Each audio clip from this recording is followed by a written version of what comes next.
Aqui, toma um leite. Ué, não foi você que falou que gostava de leite? Não era isso que quis dizer? Deca, tá fedendo leite agora. Tá. Sei que você pode ficar perplexo, mas ela o maltratava apenas para garantir sua posição social. E é uma coisa que ela faz todos os dias. Está frustrado, irritado, odeia eles, despreza. Eu lhe darei força. Use essas emoções negativas contra o mundo e faça com que exploda.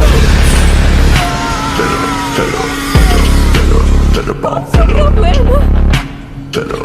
Posso pedir pros guarda-costas do meu pai darem uma surra em você quando eu quiser? E daí? Pede desculpa. Sim, faça ela desaparecer. Pede desculpa.